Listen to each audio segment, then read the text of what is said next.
Welcome to the War in Ukraine Update from Kyiv podcast. I'm Jessica Ganawa, a lecturer in international relations at Flinders University in Australia. I'm checking in today with our regular guest, Maksym Yali, Professor of International Relations at the National Aviation University in Kyiv.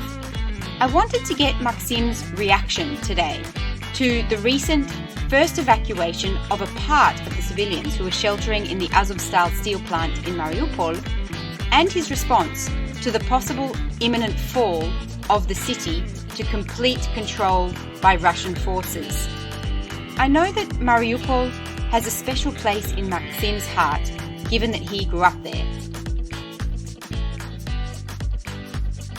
So over to Maksym with a response to the question of whether he thinks that further civilians will manage to be evacuated from the Azovstal steel plant in Mariupol.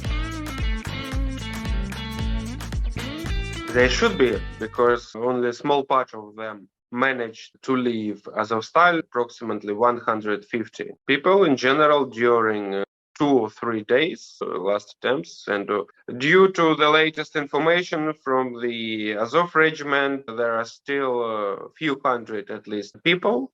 So I guess still possible.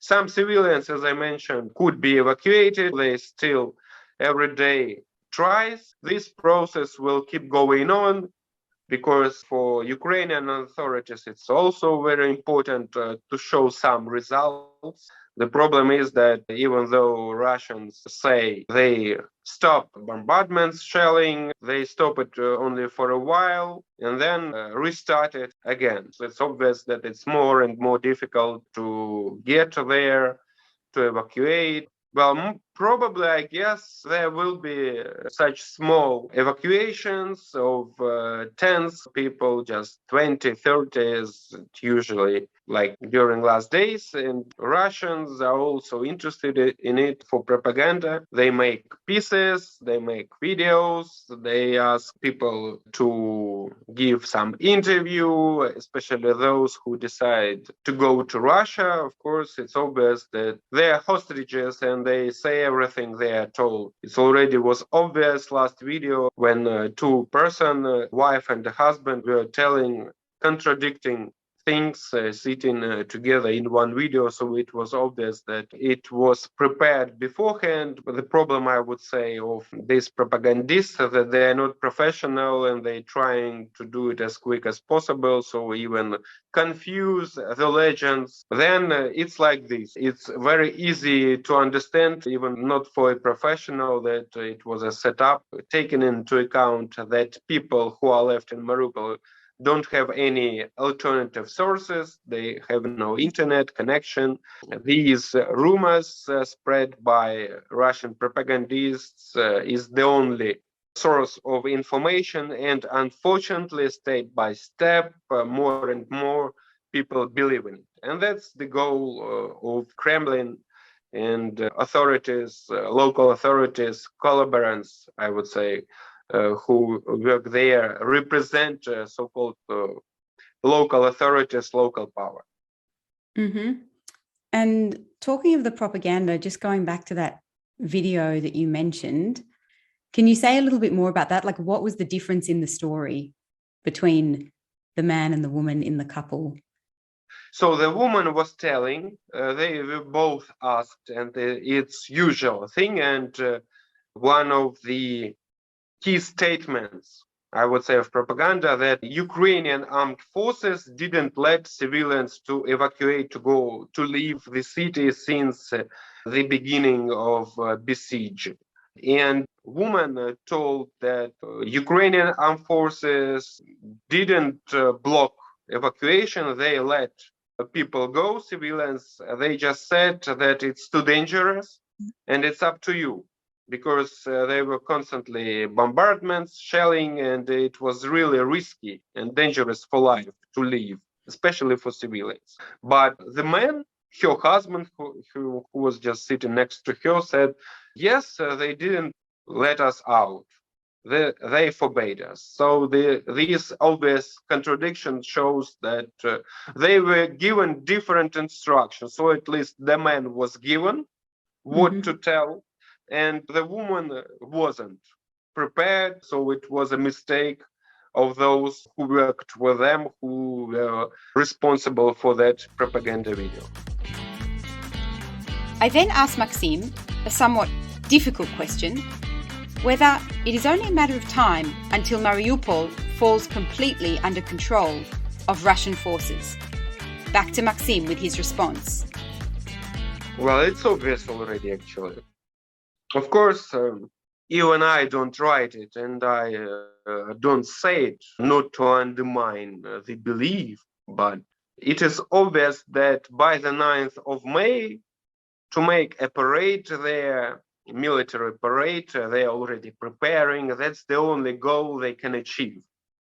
So that's what they're doing now, because they already canceled the military parade even in Donetsk, which took place every year during last 8 years of the war. Was that a 9th of May parade? Yes, it is. They canceled it, and that's why now, even as you know, the most famous, prominent propagandist Solovyov yesterday was in Mariupol, though he left it already. There were some pictures of him near another steel plant, Ilyicha. It's even huger than Azovstal. Also, the deputy head of Russian president administration, Kiriyenko, now is in Mariupol, the latest news, and he became responsible for Donbass in Kremlin. So they are now preparing, cleaning up the central streets to make parade, to make this propaganda picture, first of all, for Russians to show the success, because Mariupol is the biggest city they have managed, at least partially, to occupy. Kherson, as you know, it's smaller, though it has another administrative status. It's a region center.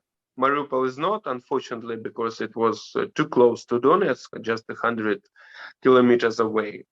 Though it was almost 500,000 population, and it's, if I'm not mistaken, number 7 due to population city in Ukraine as a whole. It doesn't have such a administrative status as a center.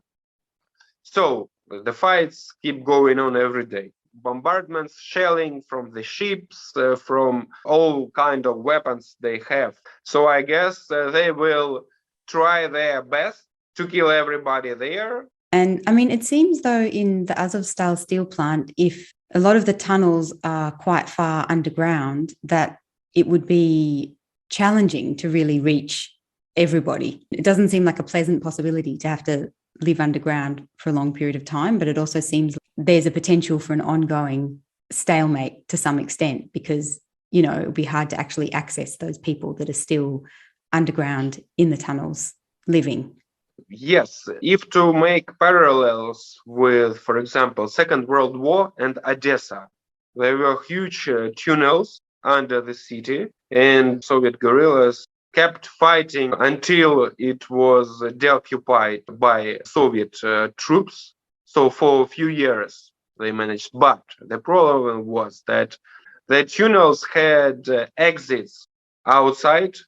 They were huge, the system of it. So they could leave at night and to take some weapons, to take some food. So the problem is that food, water, and weapons may be over. And that's what actually why Putin decided to stop the offensive on Azovstal, because he realized that it's too dangerous. So now they are trying day by day bombarding and trying not to let them out, to wait until the storages of food, everything, and most of all weapons are over. So that's their goal. How long it will take prolong, that depends. As I told you, nobody knows how much is left.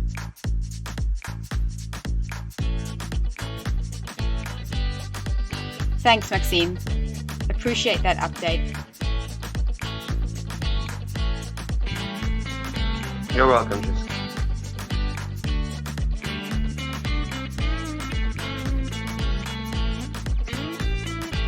Because, this topic in Ukrainian society is very, I don't know even how to say.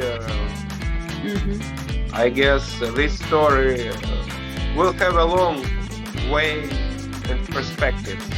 Yeah.